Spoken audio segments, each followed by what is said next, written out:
The nuclear story of the United States. The story of nuclear power and weaponry in the United States is one of science, war, fear, and global leadership.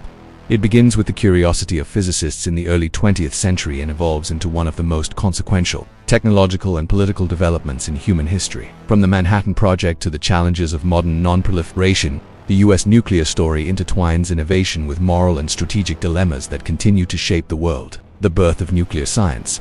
The foundation for America's nuclear journey was laid by European physicists in the 1930s who discovered the atom's inner workings. In 1938, German scientists Otto Hahn and Fritz Strassmann achieved nuclear fission, splitting uranium atoms to release immense energy. This discovery sparked global alarm, as scientists realized that such power could be harnessed for an unprecedented weapon. In 1939, a group of refugee scientists including Albert Einstein and Leo Szilard sent a letter to President Franklin D. Roosevelt warning that Nazi Germany might be developing an atomic bomb. This letter led to the creation of the Advisory Committee on Uranium, the earliest step toward what became the Manhattan Project. The Manhattan Project in 1942, amid World War II, the U.S. launched the Manhattan Project, one of the largest and most secretive scientific undertakings in history. Directed by General Leslie R. Groves and physicist J. Robert Oppenheimer, the project united scientists, engineers, and military personnel in a race to develop nuclear weapons before Germany or Japan. Research and production facilities were established across the nation: Oak Ridge, Tennessee, for uranium enrichment; Hanford, Washington, for plutonium production; and Los Alamos, New Mexico, for weapon design. Over 130,000 people worked in secrecy, unaware of the full scope of their mission. By mid-1945, the project had succeeded. The first nuclear test, codenamed Trinity, occurred on July 16, 1945, in the New Mexico desert. The explosion was unlike anything the world had ever seen: a blinding flash, a mushroom cloud, and a cratered wasteland that confirmed humanity's entry into the atomic age. Hiroshima and Nagasaki. Less than a month later, the United States used its new weapon in war. On August 6, 1945, the B-29 bomber Enola Gay dropped the uranium bomb Little Boy on Hiroshima, Japan, killing around 140,000 people by the end of the year. 3 days later, Fat Man, a plutonium bomb, was dropped on Nagasaki, killing an estimated 70,000 more. Japan surrendered soon after, ending World War II. The bombings shocked the world. While many in the U.S. saw them as necessary to end the war swiftly, others questioned the morality of targeting civilians with such destructive force. The ethical debate surrounding Hiroshima and Nagasaki continues to this day, marking a profound moment in both human triumph and tragedy. The Cold War and the nuclear arms race. The end of World War II marked the beginning of the Cold War, a tense ideological and geopolitical struggle between the United States and the Soviet Union. Nuclear weapons became the central element of deterrence and power projection.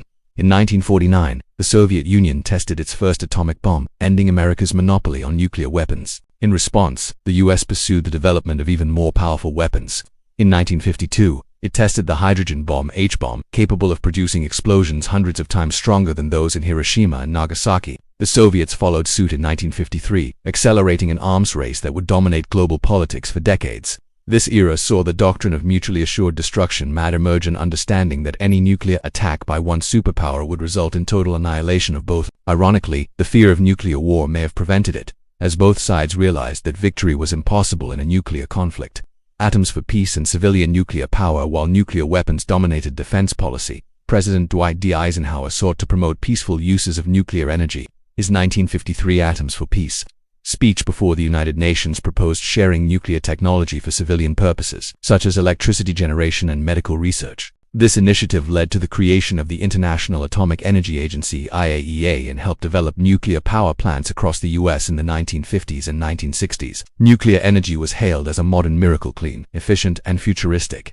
However, public enthusiasm waned as concerns about safety and radioactive waste grew. Nuclear crises and arms control. The 1960s brought the world perilously close to nuclear war. The Cuban Missile Crisis of 1962 was the most dangerous confrontation of the Cold War, when the Soviet Union placed nuclear missiles in Cuba, just 90 miles from the U.S. coast, for 13 tense days. The world teetered on the brink of annihilation. Ultimately, diplomacy prevailed. President John F. Kennedy and Soviet Premier Nikita Khrushchev agreed to withdraw their respective missiles from Cuba and Turkey.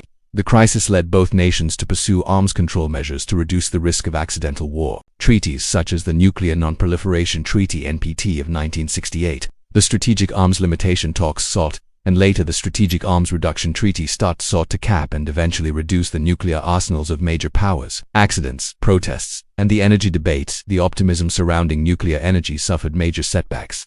In 1979, the 3 Mile Island accident in Pennsylvania partial meltdown shook public confidence in nuclear power. Although the radiation release was limited, it highlighted flaws in safety systems and crisis management. The 1986 Chernobyl disaster in the Soviet Union and the 2011 Fukushima meltdown in Japan further fueled opposition worldwide. In the US, the 1980s also witnessed a surge in anti-nuclear activism. Peace movements, such as the Nuclear Freeze campaign, protested the deployment of new nuclear missiles and demanded cultural works from movies like The Day After to songs like 99 Red Balloons captured widespread anxiety about nuclear annihilation. Post-Cold War and modern challenges with the fall of the Soviet Union in 1991. The Cold War ended and the US dramatically reduced its nuclear arsenal under various treaties. However, new challenges emerged. Concerns shifted from superpower rivalry to nuclear proliferation, the spread of nuclear weapons to other nations. Countries such as Pakistan, India, and North Korea developed nuclear capabilities. While Iran's ambitions sparked international negotiations and tensions, domestically, the role of nuclear power remains contentious. Advocates argued that it provides reliable low-carbon energy, crucial for combating climate change.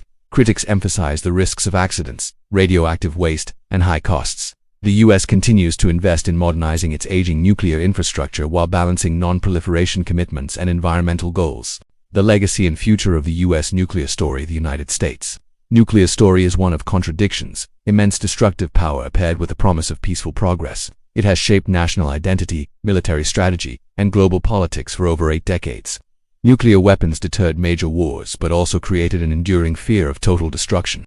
Nuclear energy offered clean power but brought new risks. Today, as new technologies like small modular reactors, SMRs, and fusion research emerge, the US faces a renewed opportunity to redefine its nuclear legacy.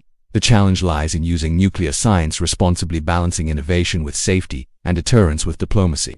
Ultimately, the American nuclear story is not just about bombs or power plants. It is about the enduring struggle to control forces that could both destroy and sustain humanity, a story still being written in laboratories, policy rooms, and international treaties around the world.